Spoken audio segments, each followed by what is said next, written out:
All right, Joe, we're at the property here. Just gonna give you some notes. I had my guy come by. He'll get back to me on some quotes. A lot of it was just painting and kind of basic work. Just touch-ups in different areas to kind of make some improvements. There is quite a lot that I think needs to be done if you want to, be pushing those mid-sevens or certainly any higher than that. But yeah, I'll do a walkthrough. I'll give you my thoughts on it, and you can take it and leave it, whatever you like, and we'll go from there. So, I would say first off, clearly you need some painting and potentially some board replacement, as some of this is really kind of rotted out here. There's going to be kind of a common theme with that. The bottom is clearly worn out. And we can get away with this, just depends on the price point. So, I think all of this needs to be cleared out. Probably mulched. You could do some light landscaping if you want.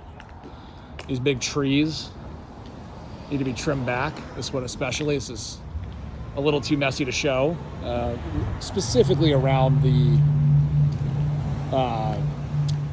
lower part of the tree, I think needs to be cleaned out. And I would say these kind of all taken back as well. Maybe keep the little trees in the corner and these 4 bushes in the front. But again, this needs to all be cleaned out and mulched. The yard needs to be seeded to get rid of dandelions. If it could be greener, great. But there's tons and tons of dandelions in here. Probably hard to see in the video, but it just doesn't give a good appearance. Ideally, this would be squared off here, kind of on this line. All this opened up. Obviously, this thing out of here. But this should all just be cleared out. It looks bad. It's so spotty, and it's growing through concrete, so no real surprise there. Garage is probably something you can leave alone. Seeing the inside of it looks okay. Definitely some wood rot. You can see it here. You can see it under the eaves as well.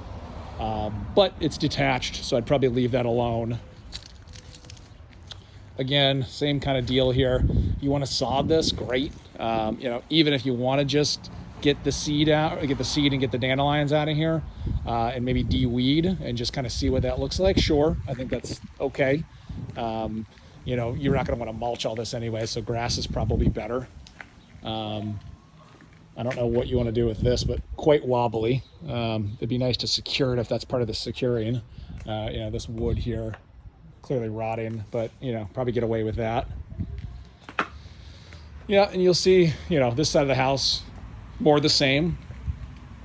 Bushes can stay. No problem with that. Good to get this lumber out of here. I'm not going to use it. If that's for the deck upstairs, there is definitely a loose board up there. So if these would fit that deck, that would be a great idea to actually replace and potentially paint the deck. But depends on expenses. The fence work, I talked about it up front. A nice round of paint would be great. Not cheap. So I understand if you don't want to go that route, but definitely make some good improvements. Anything that's not, maybe like these shrubs should go. All that needs to go. All that needs to go. Could be resodded, probably the best way to do it. Or just dirt, honestly, in some spots. Definitely need some painting up here. These need to be finished out, painted. Looks like somebody has done some finishing here.